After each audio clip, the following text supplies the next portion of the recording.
नमस्कार and welcome to our YouTube channel. दोस्तों, theme based idioms हम लोग कर रहे थे, इसमें हम लोगों ने कुछ इडियम्स को कर रखा हुआ है। आज का जो टॉपिक है थीम बेस्ड इडियम्स में, वो है पेयर इडियम्स का। हम लोग आज सीखेंगे कि कुछ ऐसे इडियम्स हैं जो पेयर इडियम्स के रूप में यूज होते हैं, जैसे जो एक साथ इस्तेमाल होते हैं। जैसे मैं अगर हिंदी में बोलूँ तो एक साथ इस्तेमाल होने वाले कुछ शब्द हैं, जैसे सुख और दुख। तो सुख दुख एक ही साथ इस्तेमाल होते हैं, इनको हम लोग पेयर वाले वर्ड बोलते हैं। या कंपाउंड नाउन भी कभी कई बार इनको बोले जाते हैं। तो उसी तरीके से कुछ इडियम्स हैं जो पेयर में ही इस्तेमाल होते हैं। उन पेयर इडियम्स का मतलब अपने आप में क्या होता है, ये आज हम लोग सीखेंगे। तो इस वाले लेक्चर में, इस वीडियो के अंदर जितने भी पेयर बेस्ड इडियम्स हैं, आपको मालूम है कि हम लोग इडियम्स जो है वो थीम बेस्ड कर रहे हैं। थीम बेस्ड का मतलब ये होता है कि जितने भी एक कैटेगरी के रिलेटेड इडियम्स हैं, हम लोग उसको एक साथ कर रहे हैं। तो हम लोग पेयर इडियम्स आज खत्म करेंगे। हो सकता है कि ये वीडियो 2 पार्ट में है, तो पहले पार्ट में कुछ और दूसरे पार्ट में जितने बचे हुए इसके रिमेनिंग होंगे, वो हम लोग डिस्कस करेंगे। तो पहला इडियम है हमारा weal and woe. Weal and woe का मतलब जनरली डायरेक्ट मतलब इसका जॉय एंड सॉरो होता है। सुख और दुख को बोलते हैं व्हील एंड वू। आप याद कैसे करेंगे? फिर से ये सब बातें मैं बताने से पहले आपको एक बार याद दिला देना चाहता हूँ कि जितने भी इडियम एंड फ्रेजेस होते हैं, कई बार उनका आपको डायरेक्ट मतलब मिल जाएगा, और ज़्यादातर केसेस में ऐसा होता है कि आपको डायरेक्ट उसका मतलब नहीं मिलता है। तो आपको उसको याद करने के लिए कुछ अपना एक निमोनिक्स या कोई स्टोरी क्रिएट करना पड़ता है, या किसी भी तरीके से वो ध्यान रखने की कोशिश करते हैं। तो मैंने आपको ये बता रखा है कि मैं आपको जब भी बताऊंगा, थीम बेस्ड पढ़ाने का मतलब ही यही है कि मैं आपको किसी न किसी जरिए से उसको याद करवा दूं, आपके दिमाग में वो सारी चीज़ लंबे समय तक बनी रहे। तो हम लोग इसी तरीके से समझेंगे। तो अगर इसको याद करना है तो आप क्या समझेंगे, ध्यान क्या देंगे? व्हील एंड वू जो लिखा हुआ है, व्हील का मतलब होता है वेल बीइंग। वेल बीइंग या अच्छी चीज़ों, हैप्पीनेस। तो दोस्तों, व्हील का मतलब आप इसे ऐसे भी याद रखते हो, व्हील का मतलब इससे बन मिलता जुलता शब्द है वेल्थ। तो इंसान के पास जब वेल्थ होता है तो वो खुश रहता है, संपत्ति होती है, खुश रहती है। यानी व्हील का मतलब हो गया हैप्पीनेस से, और वू का मतलब होता है दुख। तो व्हील एंड वू का मतलब हो जाता है दोस्तों जॉय एंड सॉरो। अगला हमारे पास इडियम है अप्स एंड डाउन्स। तो अप्स एंड डाउन्स का मतलब हम लोगों ने बहुत बार हिंदी में बोला भी है कि जीवन में उतार चढ़ाव लगा रहता है ना। उतार चढ़ाव का मतलब, उतार मतलब आदमी ऊपर की तरफ जा रहा है, और ढलान का मतलब हो गया नीचे की तरफ आ रहा है। यानी कभी जिंदगी में आदमी ऊपर की तरफ जाता है, यानी सक्सेस को एंजॉय करता है, और कभी कभी उसके जीवन में फेलियर भी आते हैं। तो सक्सेस एंड फेलियर को बताने के लिए क्या बोला जाता है? सक्सेस एंड फेलियर को बताने के लिए हम लोग इस्तेमाल करते हैं अप्स एंड डाउन्स। जिंदगी में अप्स एंड डाउन्स लगा रहता है, हमेशा हम लोग ये बात बोलते हैं। तो अप्स एंड डाउन्स का मतलब क्या होगा? Success and failure. अगला हमारे पास शब्द है दोस्तों pros and cons. Pros and cons का इस्तेमाल बहुत बार सेंटेंसेस में कर दिया जाता है। कभी भी कोई सवाल आपसे पूछा जाता है तो पूछा जाता है आपको कि इसके प्रॉस एंड कॉन्स बताइए। डिमोनेटाइजेशन किया गया, तो डिमोनेटाइजेशन करने का कुछ फायदा हुआ होगा और कुछ नुकसान भी हुआ होगा। तो डिमोनेटाइजेशन करने का क्या प्रॉस था और क्या कॉन्स था, यानी प्रॉस एंड कॉन्स कहने का मतलब एक साथ इस्तेमाल होगा। प्रॉस एंड कॉन्स का मतलब हो जाएगा advantage and disadvantages. Advantages and disadvantages मतलब कि क्या उसकी अच्छाइयाँ थी और क्या उसकी खामियां थी। ये दोनों जब हम बात करते हैं तो उसको बोलते हैं प्रॉस एंड कॉन्स। अगला हमारे पास इडियम से दोस्तों sum and substances. Sum and substances, आपने सम जो शब्द है ये बहुत ही कॉमनली यूज्ड देखा होगा कि किसी भी चीज का अगर बहुत सारी चीजें उसकी टोटलिटी को बोलते हैं सम। यानी सम एंड सब्सटेंस, अगर मैं आपको एक स्टोरी बताऊं, एक स्टोरी सुनाऊं और आपसे पूछूं कि बताओ इस स्टोरी का आपको क्या मतलब समझ में आया, क्या मीनिंग समझ में आया, यानी उस स्टोरी का मैं आपसे क्या बोल रहा हूँ, समरी पूछ रहा हूँ ना, है ना। समरी।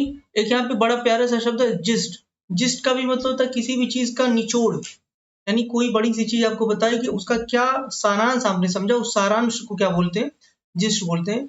यानी कि सम एंड सब्सटेंसेस का मतलब हो जाता है किसी भी चीज का जो फाइनल मतलब निकल करके आया है, जिस्ट निकल करके आया है, या समरी, जिसको आप हिंदी में सारांश भी बोलते हो, उसको बोलते हैं क्या? Sum and substances. अगला हमारे पास इडियम है दोस्तों flesh and blood. Flesh and blood का मतलब हो जाता है जब इंसान, हम लोग बोलते हैं ना कि जिंदगी में हम लोग सिर्फ अपने मतलब अपने खाने के लिए ही जीवन को गुजार रहे हैं, या अपने 2 वक्त की रोटी कमाने के लिए पूरी जिंदगी को हम लोग परेशान कर देते हैं। यानी एक ऐसा इंसान ना कर करके ये करना चाहिए कि इंसान जितने भी होते हैं सभी human being with his natural limitation. हर व्यक्ति की कुछ ना कुछ नेचुरल लिमिटेशंस है ना। यानी वो अपने एक अपने आप को यहाँ पे रखा है, तो उसके कुछ उसके उसका एक जो दायरा है, इसी को बोलते हैं, एक इंसान जो है इससे बाहर निकल ही नहीं पाता है ना? वो अपने फ्लेश एंड ब्लड के ही इर्द-गिर्द घूमता रहता है, यानी जितने भी उसकी मटेरियलिस्टिक चीज़ें हैं, जो सांसारिक चीज़ें हैं, उन सारी चीज़ों को दिखाने के लिए क्या बोला जाता है? फ्लेश एंड ब्लड बोला जाता है। आप इसको इस तरीके से भी याद रख सकते हो कि फ्लेश एंड ब्लड रिलेटेड की कैसे ह्यूमन बॉडी से, यानी उस इंसान को जो भी प्लेजर दे रही हैं चाहे सारी चीजें उसके इर्द गिर्द घूमने वाली, वो सारी चीजें क्या कही जाती है? फ्लेश एंड ब्लड कही जाती है। अगला हमारे पास इडियम है दोस्तों, fishes and loaves. Fishes and loaves का जो मतलब वो लगभग लगभग इसी से मैच करता है। मेटेरियलिस्टिक गेन्स को बोलते हैं फिशेस एंड लोव्स। जैसे बोलते हैं हम लोग कि 2 वक्त की रोटी कमाना, यानी अपनी 2 वक्त की रोटी कमाने के लिए आपको कुछ ना कुछ करना ही पड़ेगा। आपको जिंदा होने के लिए, आपको पेट को फीड करने के लिए आपको 2 वक्त की रोटी कमानी पड़ेगी। यानी जो मटेरियलिस्टिक गेन, एक इंसान जितनी भी सारी चीजें बनाता है, हालांकि वो छोड़ करके एक दिन चला जाएगा, लेकिन उसके द्वारा बनाई गई सारी चीजें, जितनी भी संपत्ति जमीन पे उसके द्वारा अर्न की गई है, जितने भी बॉडी को कंफर्ट देने के लिए, उसके सेंसेस को प्लीज करने के लिए जितनी भी सारी चीजें उसके द्वारा अर्न की गई हैं, वो सारी चीजें क्या कहलाती हैं? फिशेस एंड लोव्स कहलाती हैं। लोव्स का मतलब टुकड़ा होता है ना? लोव्स का मतलब टुकड़ा होता है, यानी ऐसे आप समझ लीजिए कि निवाला। बोलते हैं कि अगर तुम मेहनत नहीं करोगे तो निवाला भी तुम्हें नहीं मिलेगा। निवाला बोलने का मतलब क्या हो गया कि यानी तुम अपने आप को फीड तक नहीं कर पाओगे, अपने आप को जिंदा तक नहीं रख पाओगे। तो मटेरियलिस्टिक गेन्स मतलब जिन सांसारिक भोग विलास की चीजें जितनी भी है, उन सभी वस्तुओं को क्या बोला जाता है? फिशेस एंड लोव्स बोला जाता है। अगला हमारे पास इडियम है hard and fast. Hard and fast का मतलब हो जाता है, ये तो आप ऐसे ही याद रख सकते हो, कोई चीज बहुत ही सख्त है ना? हार्ड एंड फास्ट है। हार्ड एंड फास्ट का मतलब हो गया बहुत ही सख्त, स्ट्रिक्ट, है ना? जैसे आपको अगर किसी क्लास में एंटर करना है, 9 बजे की टाइमिंग दी गई है, अगर 9 बज करके 5 मिनट हो जाता है तो आप उस कमरे के अंदर नहीं जा सकते। यानी हार्ड एंड फास्ट रूल है। अगर आप 9 बज के 5 मिनट में पहुंचते हो तो आपको कमरे के बाहर ही रहना पड़ेगा, या 9 बज के 1 मिनट पर भी पहुंचते हो तो आपको कमरे से बाहर रख दिया जाता है, क्लासरूम में नहीं आने दिया जाता है। इसका मतलब वो जो क्लासरूम का जो डिसिप्लिन है, जो रूल है, वो क्या है? बहुत ही हार्ड एंड फास्ट है, बहुत ही स्ट्रिक्ट है। अगला हमारे पास इडियम है to and fro. To and fro का मतलब मैं हिंदी में आपको बताऊं, इसका मतलब डायरेक्ट आप ये याद रखो, जैसे अफरा तफरी बोलते हैं, अफरा तफरी को बोल देते हैं हम लोग टू एंड फ्रो, है ना? और वैसे तो टू एंड फ्रो का यहाँ पे इंग्लिश में मतलब लिखा हुआ है बैकवर्ड एंड फॉरवर्ड, आगे पीछे होना किसी चीज का, उसको टू एंड फ्रो बोल सकते हैं। पेंडुलम को भी आप देखते हैं ना, पेंडुलम कभी यहाँ से इस तरीके से आता है, फिर वापस आता है, इस तरीके से आता है, तो वो भी क्या है, किस मोशन में, किस पोजिशन में टू एंड फ्रो कर रहा है। तो टू एंड फ्रो का मतलब बैकवर्ड एंड फॉरवर्ड भी, और अफरा तफरी आप हिंदी में भी याद कर सकते हैं। अगला हमारे पास इडियम है cut and dried. Cut and dried का मतलब हो जाता है, जैसे किसी कोई कपड़ा आपने खरीदा, उस कपड़े को काटा, दर्जी ने काट करके, बना करके, सुखा करके, बिल्कुल पैकिंग करके आपको डायरेक्ट मिल गया पहनने के लिए। यानी वो कैसा, पहले से आपको क्या उसको कटवा करके खुद से सिलवाना पड़ा। जब आप शर्ट लेने जाते हो तो कटा कटाया, सिला सिलाया, सूखा सुखाया आपको मिलता है पैकिंग करके बिल्कुल।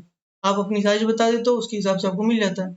लेकिन जब आप कपड़ा जाते हो थान का लेते हो, वहां से कटवाना पड़ता है आपको, फिर उसके बाद खुद ही सिलवाना पड़ता है, खुद ही उसको सुखाना पड़ता है, खुद ही धुलना पड़ता है, सब कुछ करने के बाद आपको पहनने के लिए वो अवेलेबल हो पाता है। लेकिन जब कट एंड ड्राइड का मतलब आप ऐसे ही याद रखना, तो कोई भी कपड़ा है जिसको पहले से काट करके, सुखा करके, बना करके आपको मिल जाए, यानी क्या हो, वो रेडीमेड है ना? रेडीमेड का मतलब बना बनाया, पका पकाया बिल्कुल, ठीक है? तो कट एंड ड्राइड उसको बोलते हैं। अगला इडियम हमारे पास है अल्फा एंड ओमेगा।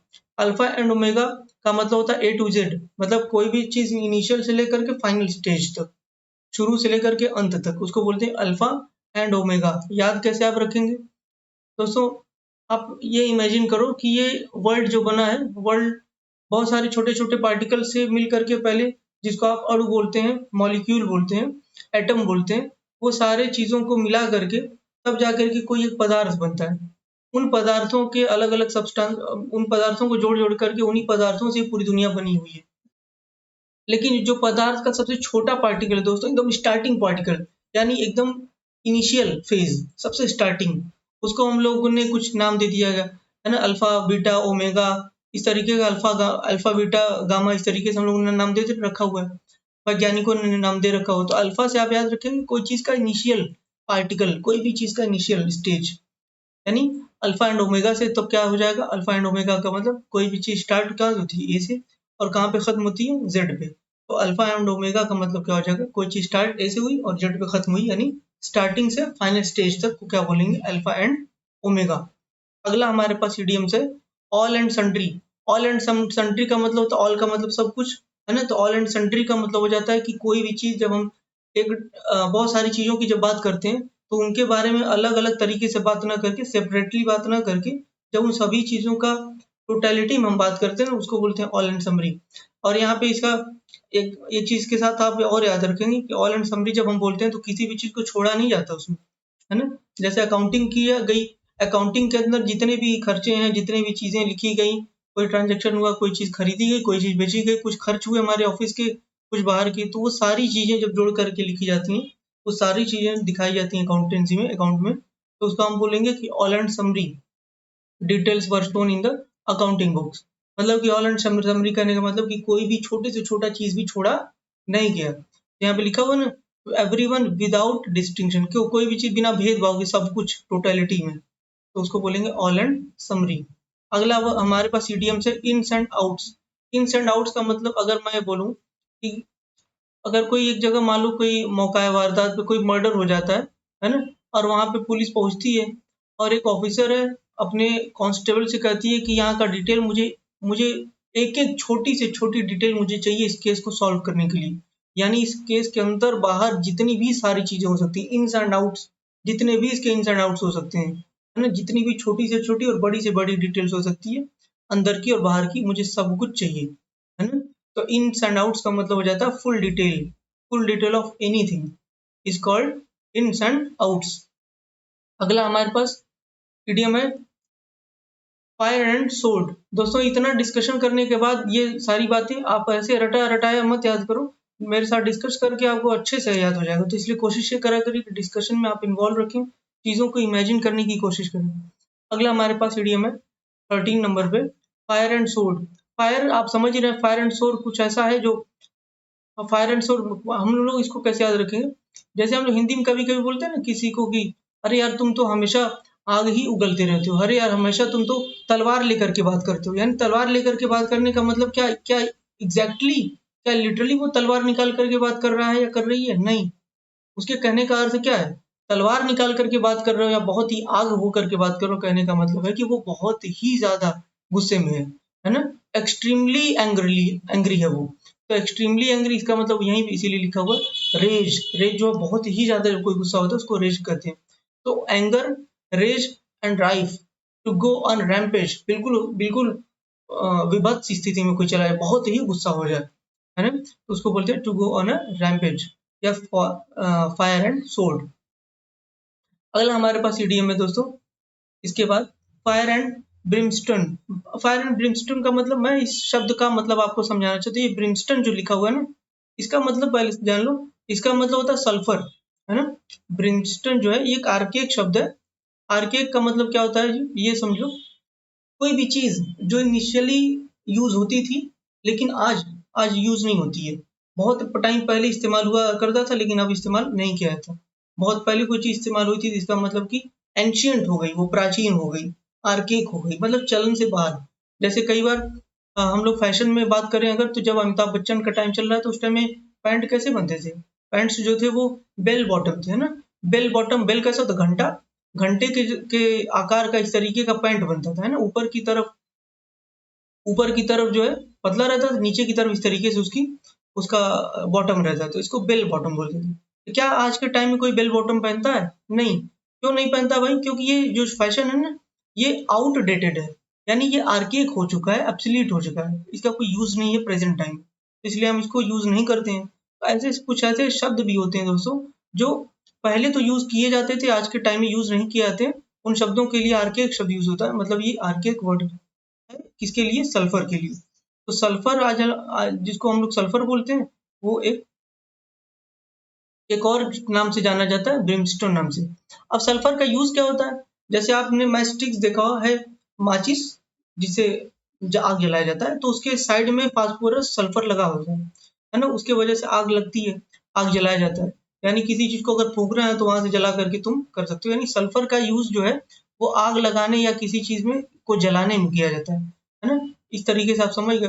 तो फायर एंड ब्रिमस्टन का मतलब कुछ ना कुछ इसी से रिलेटेड होगा, जो आग या किसी चीज को या किसी गुस्से को या किसी आग से रिलेटेड हो सकता है। तो अब हम इसको पकड़ लेंगे आसानी से। अब मैं आपको इसका मतलब बता देता हूँ। तो फायर एंड ब्रिमस्टन का मतलब हो जाता है कोई भी इस तरह टॉर्मेंट, यहाँ लिखा है the torment suffered by sinners in hell. नर्क में जो टॉर्चर होता है, टॉर्मेंट मतलब टॉर्चर, जो पापी होते हैं, यहाँ से पापी जो चले गए हैं पाप करके, नर जब वहां पे हेल में पहुंचते हैं तो उनको बहुत ज्यादा टॉर्चर किया जाता है ना। तो टॉर्चर किया जाता है, जलाया जाता है, उनको परेशान किया जाता है, मारा पीटा जाता है। जो भी सफरिंग्स वो झेलते हैं, उस उस सफरिंग के लिए इस्तेमाल होता है फायर एंड ब्रिमस्टन, है ना, ये जो शब्द है। तो फायर एंड ब्रिमस्टन आप ऐसे याद रख लो कि नरक की आग, नरक की आग को फायर एंड ब्रिमस्टन बोल सकते हो, इस तरीके से भी याद रख लो। तो मैंने आपको ये बात को मतलब समझा, ये आर्किक शब्द है, सल्फर के लिए इस्तेमाल होता है।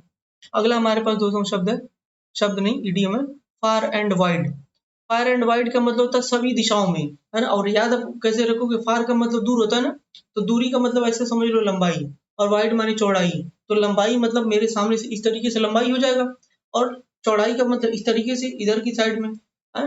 मैं यहाँ पे बता देता हूँ, लंबाई जो है ये लंबाई हो गई फार, है ना, दूरी, और वाइड माने चौड़ाई, ये चौड़ाई हो गई। तो फायर एंड वाइड में चारों दिशाओं में, सभी दिशाओं में, दिशाएं हम लोग जनरली चार ही मानते हैं। तो इन ऑल डायरेक्शन का मतलब क्या हो जाएगा, फार एंड वाइड। आप इस तरीके से इसको ध्यान रखना। अगला हमारे पास इडियम्स है, far and near. Far and near का मतलब दूर और पास, दूर और पास। तो बस डायरेक्ट इसका मतलब निकल जा रहा है, from distance and near about places. जो नजदीकी प्लेसेस होते हैं उसको बोलते हैं from distant and near about places. दूरी और करीबी को दिखाने के लिए हम लोग क्या बोलते हैं, नियर, फार एंड नियर। जैसे हम लोग बोलते हैं ना कई बार कि मैं हमेशा तुम्हारे दूरी में और तुम्हारे नजदीकी में हर चीज में मैं तुम्हारे शामिल रहूंगा। तो फार एंड नियर का मतलब जब कभी हम लोग डिस्टेंस पे रहेंगे या कभी हम लोग का पास रहेंगे तो भी हमेशा इस तरीके से हेल्प करेंगे आपको। तो फार एंड नियर उस सेंस में इस्तेमाल होता है। फार एंड नियर का मतलब दूर और पास, डायरेक्ट इसका मतलब निकल रहा है। अगला हमारे पास इडियम है speak and span. Speak and span का मतलब, स्पीक एंड स्पैन का मतलब होता है कोई चीज बहुत ही क्लियर हो, साफ सुथरी हो, तो उसको स्पीक एंड स्पैन बोलते हैं। ये इंसानों के कैरेक्टर को भी दिखाने के लिए बोल दिया जाता है कि किसी इंसान का कैरेक्टर बहुत ही नीट एंड क्लीन है, तो क्या कैसा कैरेक्टर उसका, speak and span. Speak and span, तो स्पीक एंड स्पैन आप याद रखेंगे, नीट एंड क्लीन को बोलते हैं। अगला हमारे पास इडियम है ऑन एंड ऑन। ये बहुत ही आसान है याद करना। ऑन एंड ऑन का मतलब जैसे आपने पढ़ाई किया, सवेरे 6 बजे आप बैठे पढ़ने के लिए, 6 से 12 पढ़े, फिर 6 से 12 के बाद 10 मिनट का ब्रेक लिया, फिर 12 से फिर पढ़े पूरा दिन, और आपने पूरे दिन पढ़ाई करी, पूरे दिन पढ़ाई करी, आपने कहीं रुके, आप कभी ब्रेक लिए ही नहीं। तो आप क्या रहे, हमेशा ऑन रहे, ऑफ हुए ही नहीं, है ना। तो ऑन एंड ऑन का मतलब कि आप हमेशा जिंदा थे, आप हमने कॉन्टिन्यूसली पढ़ाई किया।